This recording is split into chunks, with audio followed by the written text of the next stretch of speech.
welcome tonight those brave souls who come out on a very wild and windy Wollongong night to come and join us for this town hall meeting on Australia in the 18th century.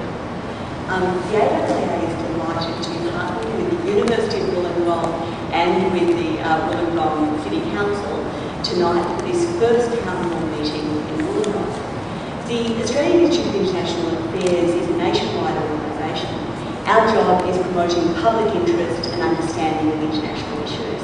Across the country, we have 200 events per year. We have a range of publications, many of which are at the back of the room, and you're welcome to take some before you go. But we admit we haven't been doing enough in all parts of Australia. And so one of the things we were delighted to do this year with funding from the Department of Foreign Affairs and Trade is to try out the idea of having town hall meetings outside capital cities so that we are extending our reach and trying to involve more people in the discussion of the important issues in the world and how they affect us here in Australia. So tonight we're looking at Australia in the 18th century. And as many of you probably know, there's a white paper process going on right now looking at this topic. The Prime Minister in September last year announced the white paper as the highest level of Australian foreign policy making. She talked about it as a national blueprint in a time of change. The idea of the white paper is it looks at three broad questions. It looks at what's happening in Asia now and in the future, what are the implications of what's happening in Asia for Australia, and then what sort of direction, what sort of policy should Australia be taking given all of those changes in the region. And the idea is that it's a blueprint for how Australia navigates over the next 15 years. Given that, as we all know, Australia's prosperity and security is definitely tied to developments in Asia, that makes it, I think, one of the most important national policy documents you're likely to see for some time. Now, the process has been going for a few months now. There's been an issues paper, there's been public consultations, there's been a range of submissions, and the Australian Institute of International Affairs has been very involved in the process. We've had youth consultations, we've done a range of events, a number of talks. But tonight we wanted to give a chance for you to be part of that process as well, to be hearing from our panel about some of the issues in Australia in the 18th century, and then to open up so we can hear your thoughts and your questions. So without any further ado, I'll introduce our wonderful expert panellists tonight, and I feel very fortunate that all of them have been able to be involved. So John McCarthy is the President, National President of the Australian Institute of International Affairs. We talk about him as one of the most accomplished Australian diplomats. What I'm going to start us off with is just ask each of the panellists to give us a bit of an idea of what the Asian century means to them. What's their take on the Asian century? Then I'm going to have a little bit of discussion among the panellists before I open it to you in the audience to talk more about your questions. So over to John. Your take on the Asian century. Should we be worried, excited? What's your view? Look, there will be varying knowledge in the audience about the issues. Some will probably know a lot about it, so bear with me if I just explain a couple of points. What essentially we're about when we talk about the Asian century for us is two or three fairly basic facts. The first is that really over the past 10 or 12 years, the locus of diplomatic, political and economic energy has shifted decisively from the Atlantic to the Pacific. When I say the Pacific, I mean the Asian Pacific. Secondly, as a corollary of that, I think, you'll be familiar with some of the statistics for the rise of China. Essentially, it's been growing over the past decade or so or more at levels of between 9 and 12%. It's forecast on present estimates to overtake the economy of the United States. It's forecast to overtake by 2020 the economy of the United States. And it depends, of course, on how you measure certainly on purchasing power parity terms, that is the estimate. It's already overtaking the United States in a number of areas. If you look at the statistics between 2010 and 2020, there will be certainly the stock market in China will be bigger than Wall Street in 4 years' time and so on. So the change is huge. I think that's appreciated. Perhaps what is not so well appreciated is the level of change that's also taking place in other parts of Asia. For example, India is growing at about 8 or 9%. It's already, depending again on how you measure it, the third or fourth biggest economy in the world. But it will be overtaking Japan by 2020, 2030 in purchasing power parity terms. There's no question about that. It's only, the GDP of India is only about a third of that of China right now. But I think what one has to bear in mind about India's rise over the next generation or so is that in China, the population is about to decline, and the number of people in pensioner age relative to those in the workforce is increasing. Now that change isn't going to take place in India for at least a generation. The population is much younger. The degree to which the workforce will have to support non-working people is much less in India than it is in China. So over a longer period, India may also grow. You've also got to look at Indonesia, which people forget about rather too easily. By 2050, Indonesia could be the 6th biggest economy in the world. So all that is happening at the same time. And don't forget that Japan, albeit that its population is declining and that its relative wealth is declining, is still a very powerful economic entity. So that's the first point, it's changed. The second point is that as the economics change, so do the strategic factors, the security factors of the region. There is debate whether there should be containment, but that's a sort of no-no word, you don't use it, or whether there should be a process of engagement with China. In fact, you're not going to have containment, you're going to have engagement. But concerns about China's rise are such that you can see in the region other countries snuggling up to each other. India and Japan, United States and India. Nuclear deal 4 or 5 years ago was major in that respect between the United States and India. And dare I say it, I think Australia is also probably making adjustments. But this falls short of the containment policy of China. But in between, there's a lot of debate as to exactly which way countries should be moving. Another factor, how much is the United States declining relative to these countries? Well, in economic terms, there's no question it is, in relative economic terms. But bear in mind that the United States military might is much more than the next 10 strongest countries' military combined.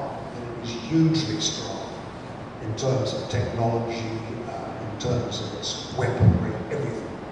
So it's not going to be a country that is going to diminish quickly or easily.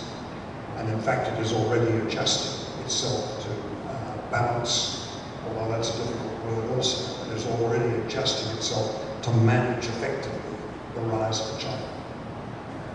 The famous pivot mentioned by Obama, movement of United States forces from the European theatre to the Asian theatre. It's all very, very important for the future. Australia has to figure out which way it works.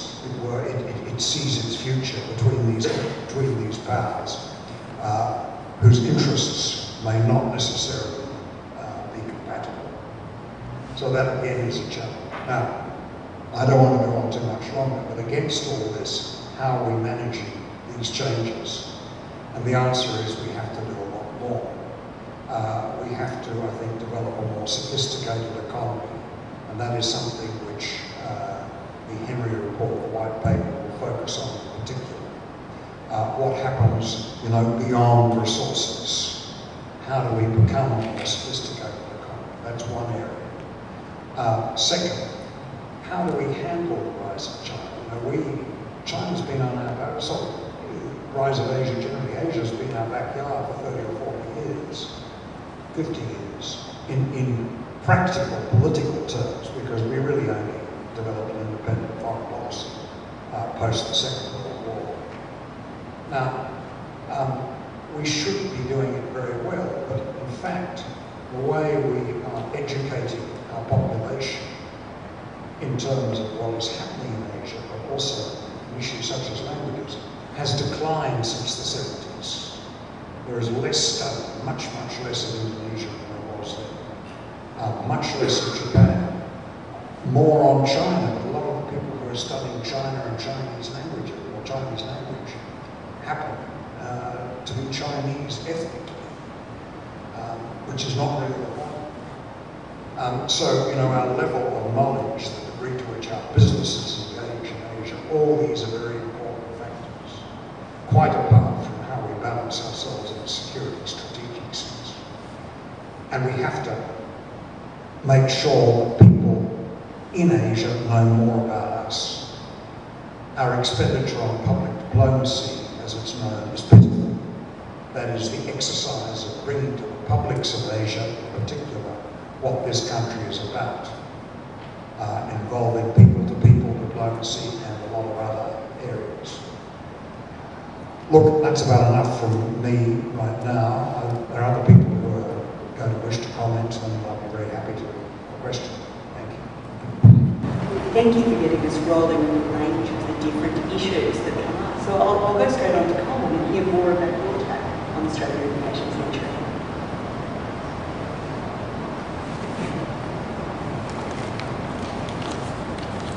Okay.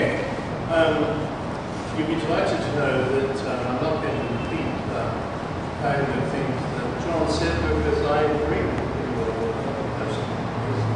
but I'm a bit of a contrarian. So what I wanted to do in my few minutes is just to tell you what I think the Asian century for Australia is actually not. And it's not, in my opinion, a world dominated by China. Even Malaysia dominated by China. I don't think that's going to happen. And that's not to deny China's huge importance, because it's likely to overtake, as John says, the United States in a number of key economic indicators, although not perhaps the main one, which is gross domestic product per head of population. That's likely to remain much higher in the United States for a good while yet. And also we should remember, as he said, many other countries,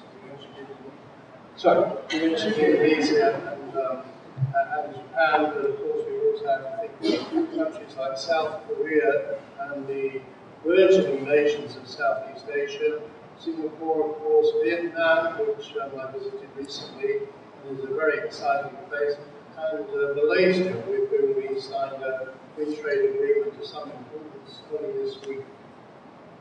So you can see why this is the Asian century, because if you add the economies of all those countries up, they amount to something which is really huge.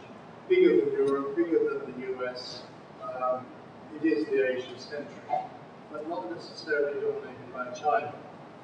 Now, what about the United States? Again, many people, some perhaps with wishful thinking, argue that the United States is in deep decline. I actually beg to differ about that. First, it's very much part of the Asian century. Its most successful businesses are very firmly planted in Asia, including in China. The world's most successful company, the world's largest company by market capitalization, Apple makes nearly all of its products in China. It's shut down its factories in California and in Ireland parts of Europe.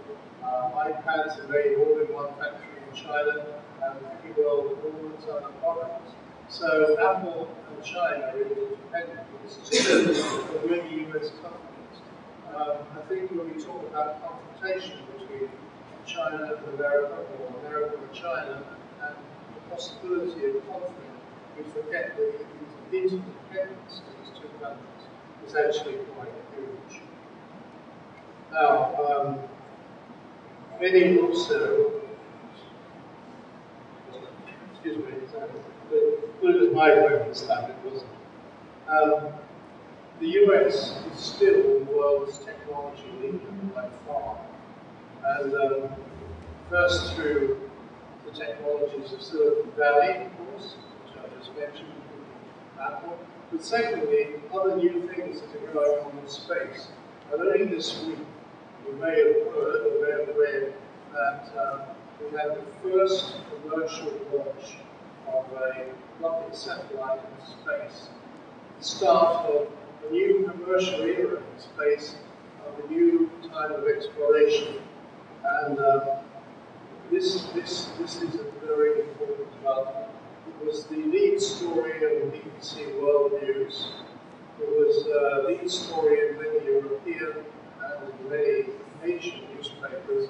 I have to say, I looked for it in Australian papers and I found only a couple of paragraphs, which doesn't say much about reporting of science and technology in this country. It is a major development.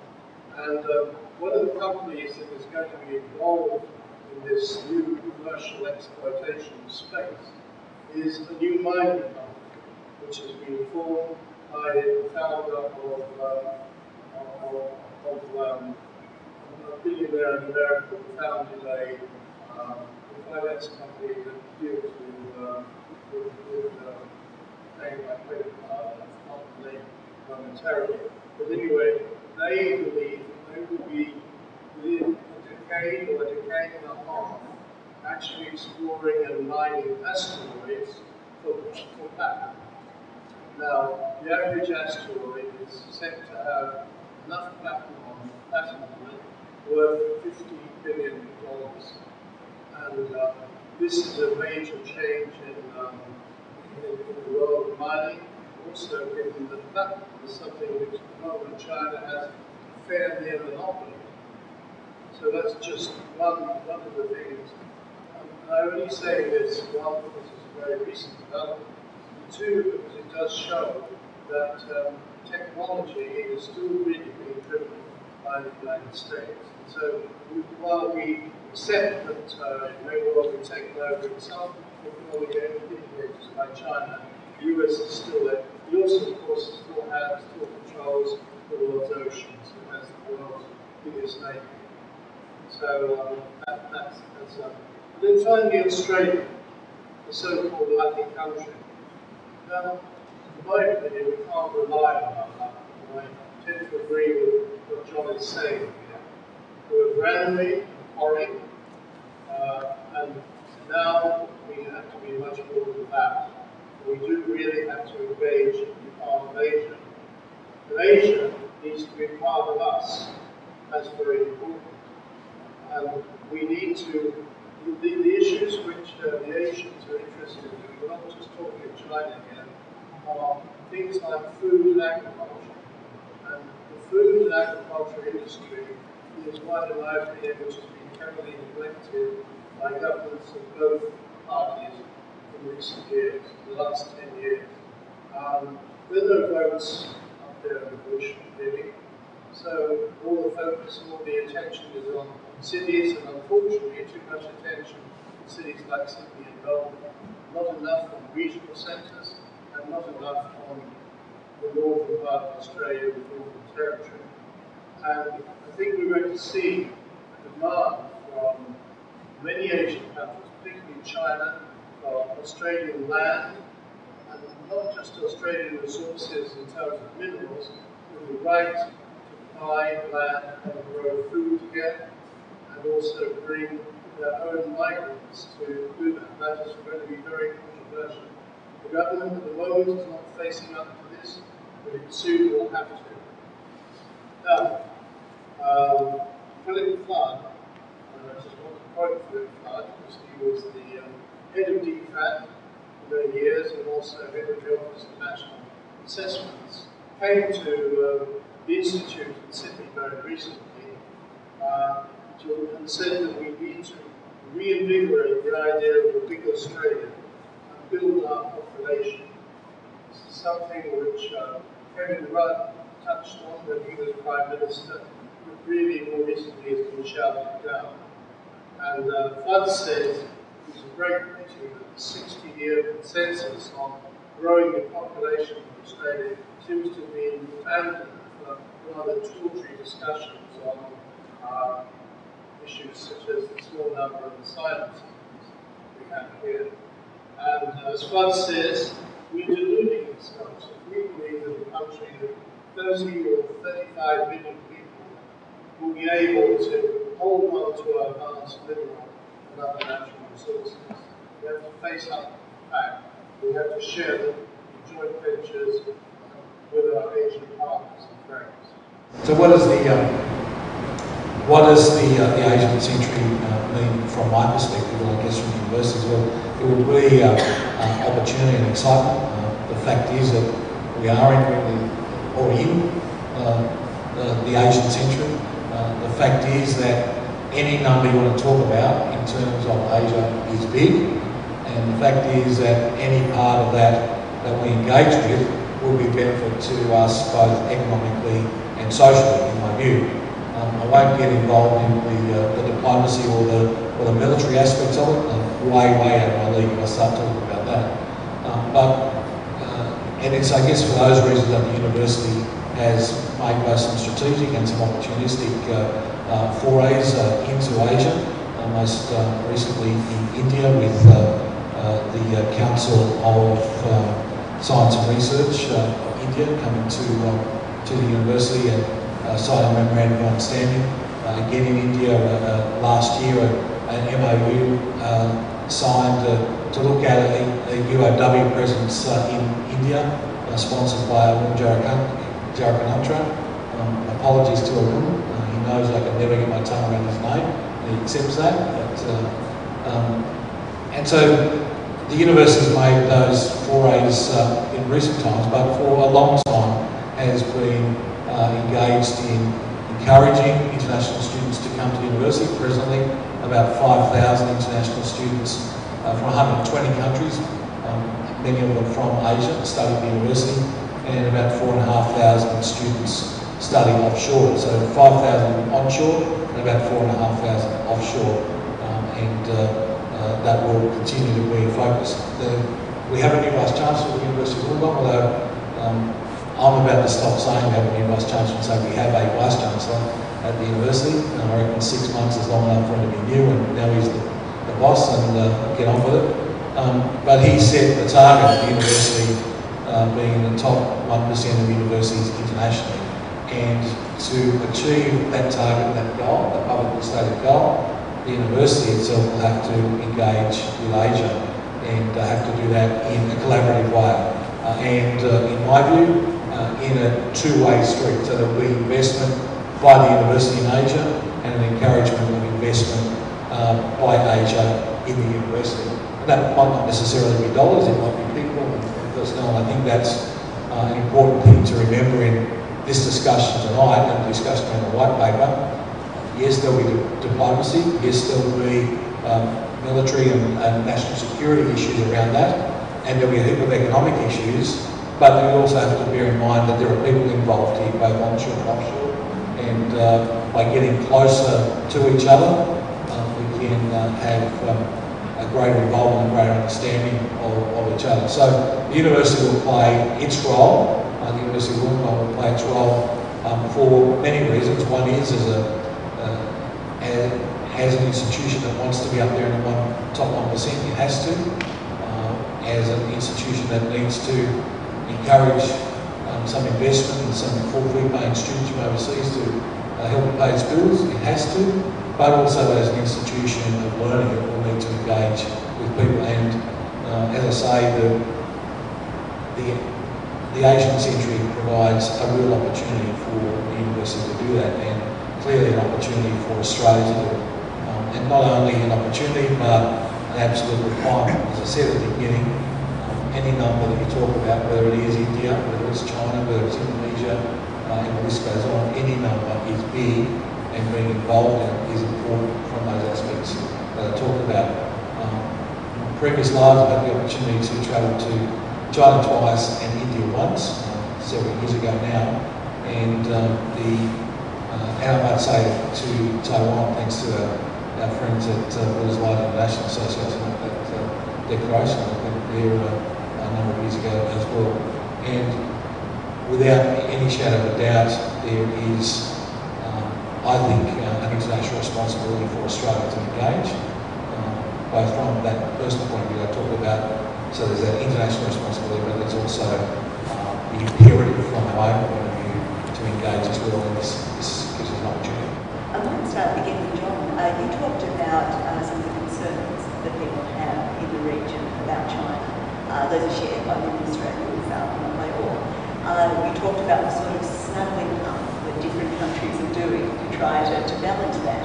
What's your take on how Australia's doing in that process? How are we doing in adjusting? And I'm conscious of things like Australia's recent decision to allow basing of Marines in Darwin, how that was perceived by the region. What's your feeling on how we're doing that process of adjusting so far? Well, I think there may be some need for us to explain ourselves a bit better. There are a couple of things happening. One, we're talking about engaging to a much greater degree economically, adjusting economically to the changes. That's to say, pursuing to our advantage our interests in China, India, Indonesia and elsewhere. This is a growing part of the world on our doorstep, so to speak. What do we do about that? How do we engage to the benefit of our citizens, the benefit of our country? And that's, I think, reasonably straightforward. But there are, I don't say choices to be made, but there's a lot of, I think, fairly profound thought needs to be given to the exact nature of our security relationships over the next 30 years or so. I think most people in this country would, and I'd be one of them, would unquestionably support maintenance of the United States alliance. That is not an issue. Certainly not an issue for us, for me. I think it's crucial to our security that we should maintain a relationship. However, I think it's also in our interests that we not necessarily be seen as constantly walking in lockstep with the Americans on everything that the Americans might wish to do in the Asia Pacific. Should we be walking alongside them on everything? And I think there is a perception in some parts of Asia that you look to Australia on security issues and you really get the answer that would come from the United States. And that may not be in our interests. Maybe at times where we see it as beneficial to us, we should take a different perspective to the United States, not just on trade issues, but maybe on certain security issues. We don't do that. Now, some countries, I have to say, in Asia, while they may be a little bit, they may have a view that we're not really our own masters on security issues, find this quite within their own scope of interest. For example, I think it would be true to say that if the Indians look at the closeness of our relationship with the United States, they see it as in their interests because they are neighbours of China, they have historical tensions with China, they are, rightly or wrongly, apprehensive about the growth of China. Japanese equally are apprehensive about the growth of China and what that may mean for them as neighbours. And so it's quite good to see Australia in such a close relationship.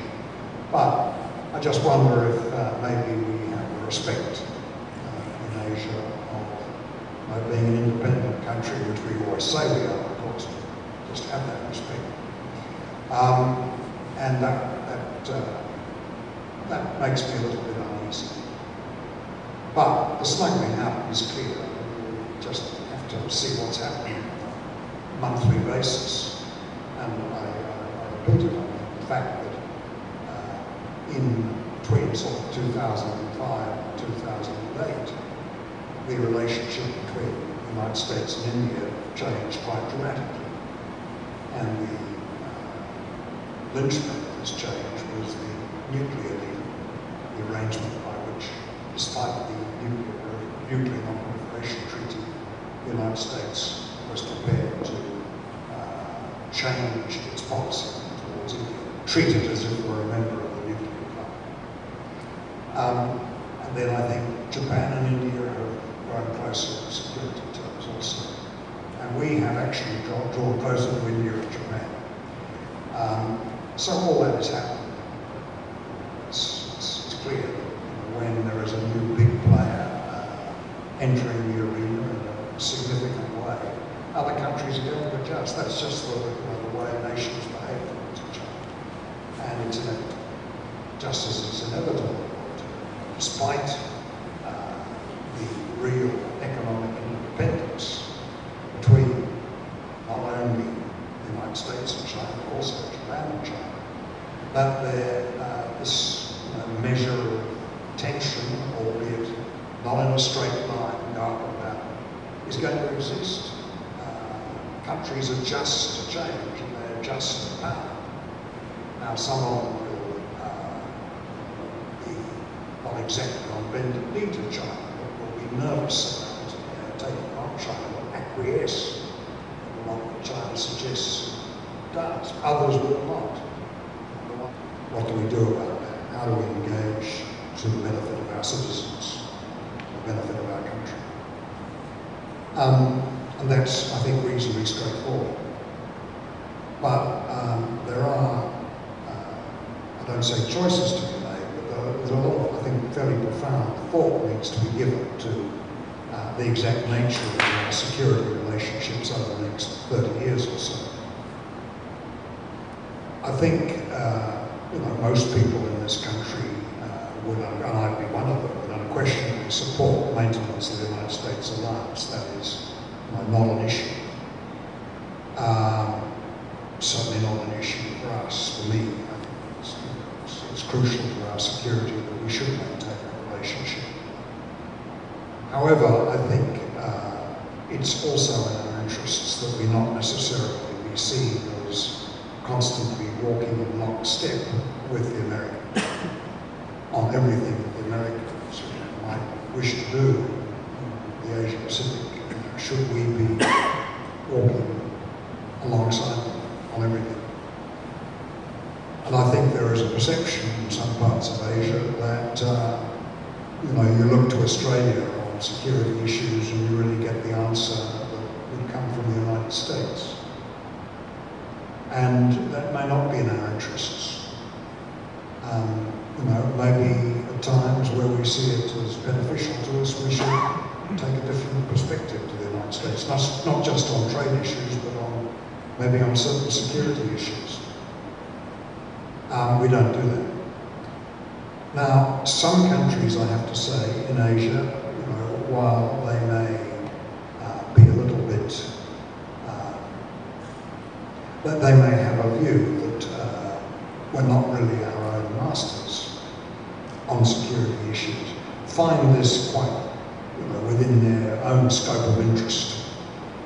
For example, I think it would be true to say that if the Indians look at the closeness of our relationship with the United States, they see it as in their interests because they are neighbours of China, they have historical tensions with China, they are rightly or wrongly apprehensive about the growth of China. Japanese equally are apprehensive about the growth of China and what that may mean for them as neighbours. And so it's quite good to see Australia in such a close relationship. But I just wonder if maybe we have a respect in Asia of being an independent country, which we always say we are, of course, just have that respect. And that makes me a little bit uneasy. But the snuggling up is clear. You just have to see what's happening on a monthly basis. And I hinted on the fact that in between sort of 2005 and 2008, the relationship between the United States and India changed quite dramatically. And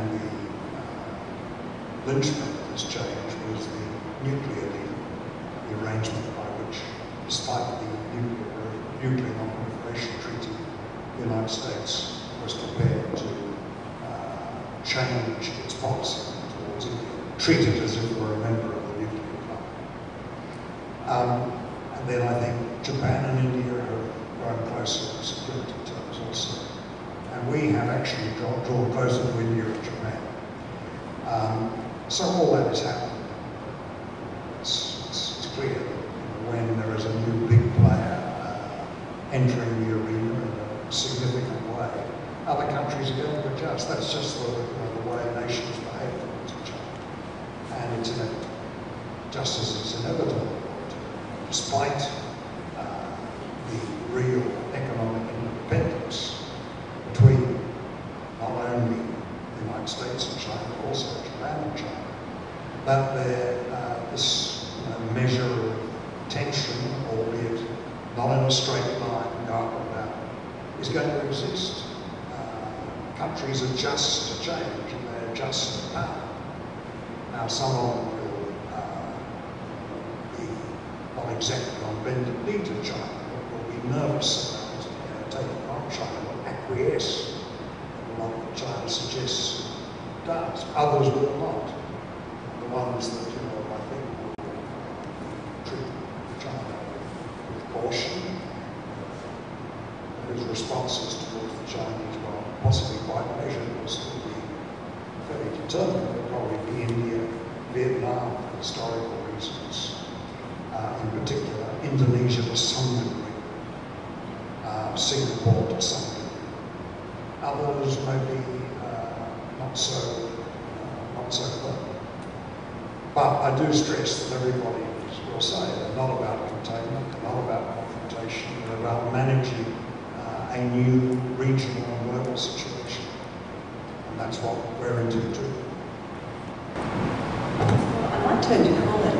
You were saying in your contrarian way that you were quite clear that the Asian century doesn't mean a century just dominated by China. There are a lot of other factors. I'm interested, I know you just returned from China. I'm wondering some of the problems you saw there, some of the things that might be obstacles for China's development, and if you'd like to tell us about those. Yeah, and if I may, can I just add something on what John has said, because this is a very complex situation. Because, first of all, we don't really know what's the government is going to be in the White House this November. And I suspect that there will be a big difference in the attitude of, say, another Obama administration and the Republican administration towards China. I don't think the Obama administration sees as its job to contain China. There's definitely a view in the Republican position that that's really what it's about. Then when we come to the Australian position within that, and the various recent moves in Northern Australia and in Cocos Islands, that is the same thing. I don't think the Australians see themselves as wanting to be involved in containing China. But on the other hand, China has moved quite positively into East Timor, into Fiji, into all this other uncertainty that is to our north, which is obviously a concern to defence specialists. And it could be argued, I'm not saying I would argue this, it could be argued that Australia hasn't handled its Pacific Islands diplomatic policy all that well in recent years. So I'll just say these two things just to say that the whole issue about China is a bit more complicated. And then to come to China itself, of course, China is in transition. There's a transition to a new leadership which will take place later this year. The removal of Mr. Bo from the scene is removing one obstacle, I think, to a more peaceful transition. And I think the fact that he is presumably going on trial, and I hear that that trial is going to be sooner or later, along with his wife, who of course is being charged with murder of a British subject, may well be a sort of tipping point in this transition. But the transition at the moment is difficult, but it probably will take place as planned next October. Now, sorry, to come to your question, the problems in China, well, there are several. First of all is the item that John alluded to, that the population is likely to age. It's actually going to go up in the next couple of years, but then it will start falling again. And that's because of the one-child policy. And so China will not have the number of workers that it needs in order to sustain the growth which it really needs to have if it is going to maintain its trajectory. And most economists already believe that the trajectory which was running about 8 or 9% like that is actually leveling off. And even within the Politburo itself, there's an expectation that the growth rate could come down really to as low as 6%. If that happens, then the imbalances in China will grow, and particularly the imbalances in income, which are very great. For example, China is the biggest single market in the world now for luxury goods. All those things that people like me and probably you can't afford. Hugo Boss suits, Ferragamo shoes and leather goods. China with caution. His responses towards the Chinese, while possibly quite measured, will still be fairly determined. They'll probably be India, Vietnam for historical reasons, in particular, Indonesia to some degree, Singapore to some degree. Others may be not so clever. But I do stress that everybody will say they're not about containment, they're not about confrontation, they're about managing a new regional and global situation. And that's what we're into too. I might turn to Colin. You were saying in your contrarian way that you were quite clear that the Asian century doesn't mean a century just dominated by China. There are a lot of other factors. I'm interested, I know you've just returned from China.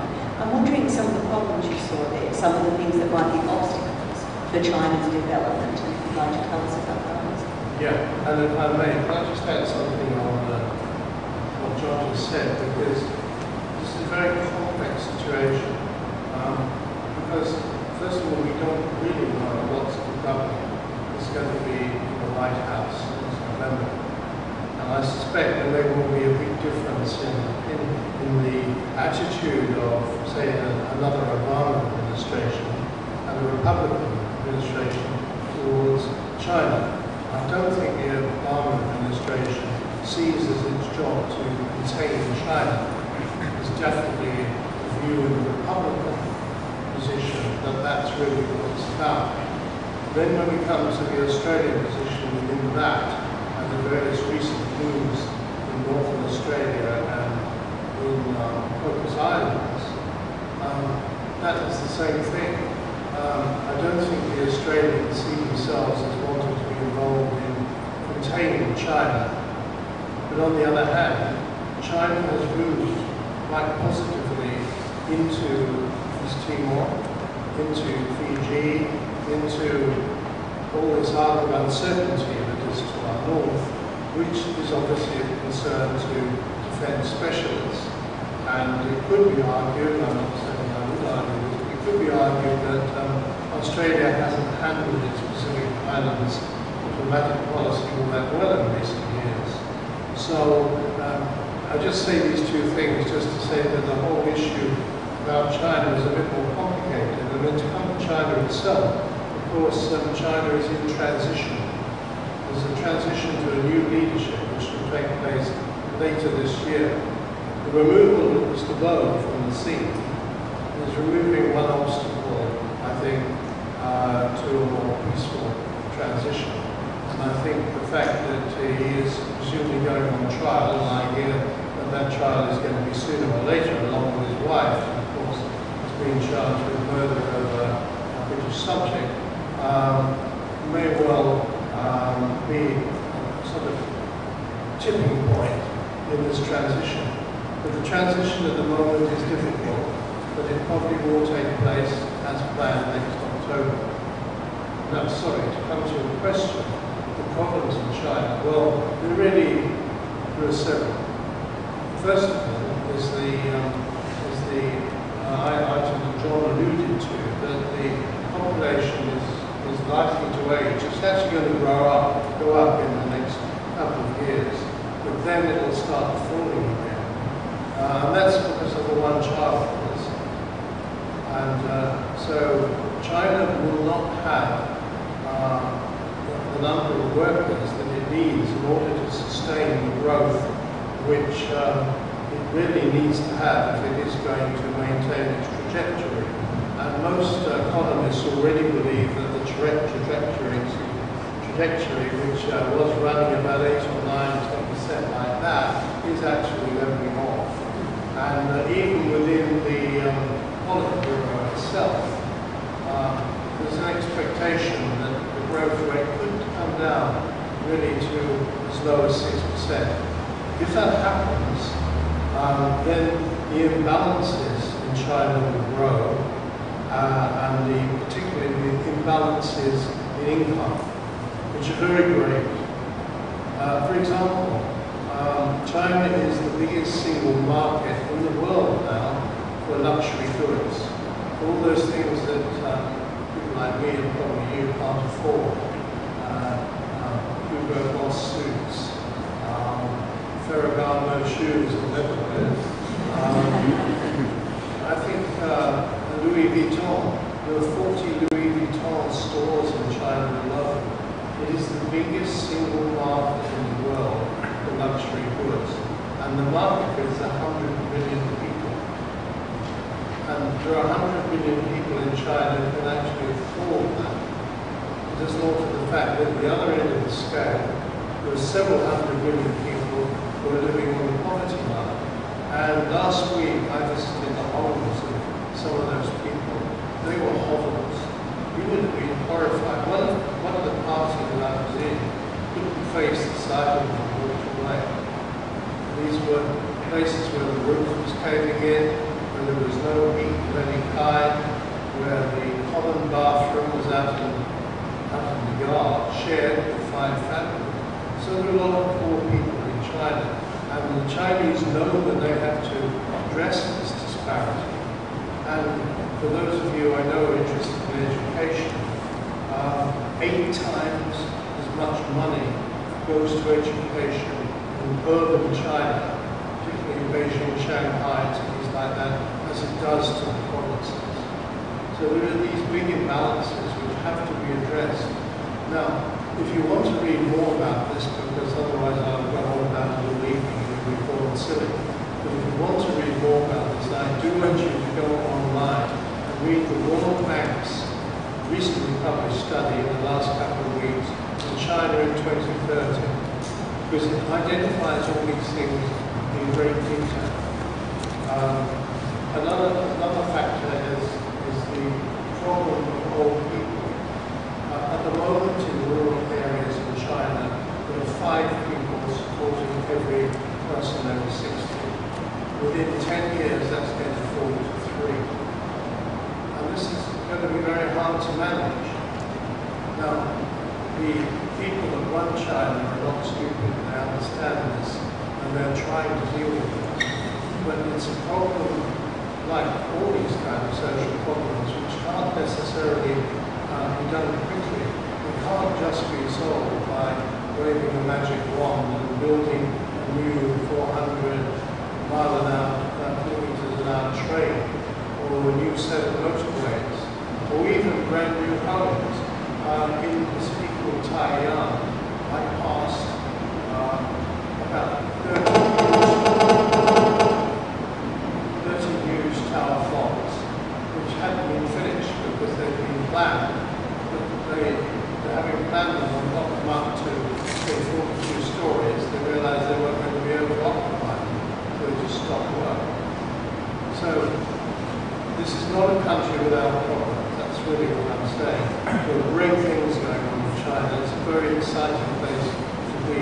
Places like Shanghai are the exception, not the rule. They're very dynamic, exciting, busy cities. But as a country as a whole, there are big problems, as you would expect.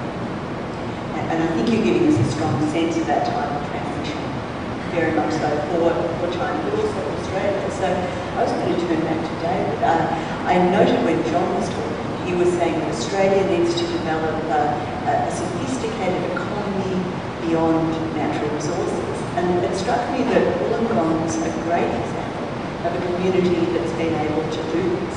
And I'm interested in what lessons you might see from Wollongong's transition, its knowledge economy and the way that that's grown, which might be relevant for the rest of the country.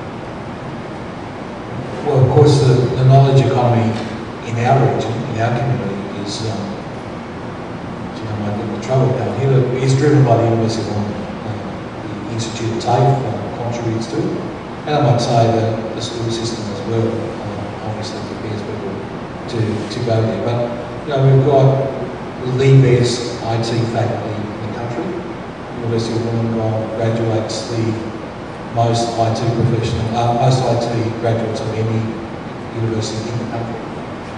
And so in terms of a changing economy, having that base is great. And we're slowly but surely building on those graduates, not letting them all go away. And we're looking for opportunities to keep them here and bring investment by the major companies to the region to hold them here. We're also looking at ways that we can encourage them to take the ideas and keep them in this economy. It's been a work in progress for a number of years and will forever be the case. But some foundations there, and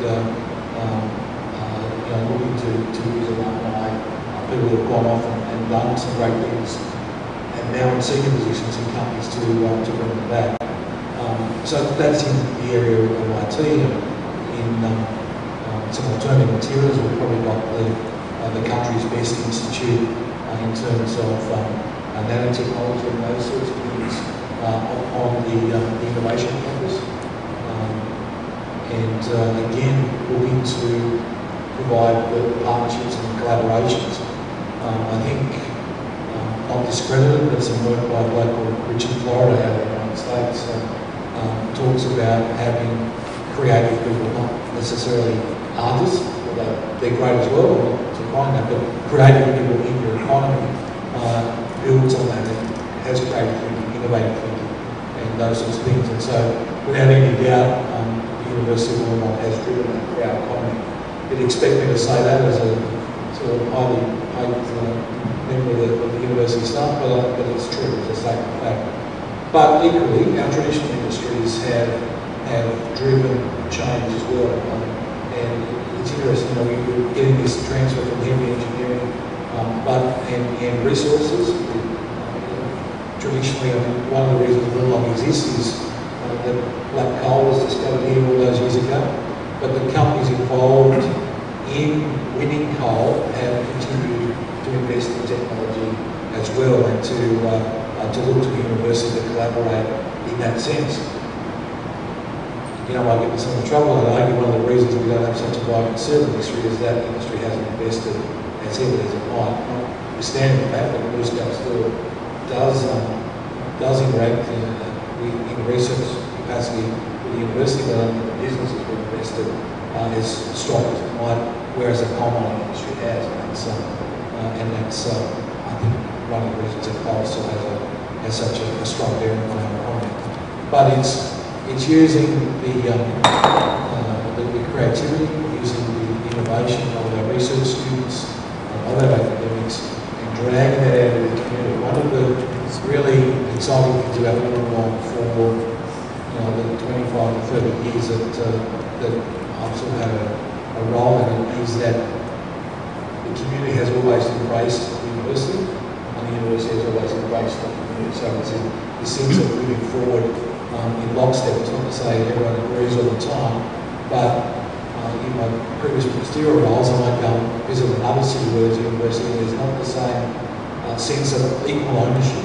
So I think that's one of the reasons that we've got such a strong base to move forward in this period of change in our own local economy and in Australia's economy, and then to look to the opportunity to engage with Asian people.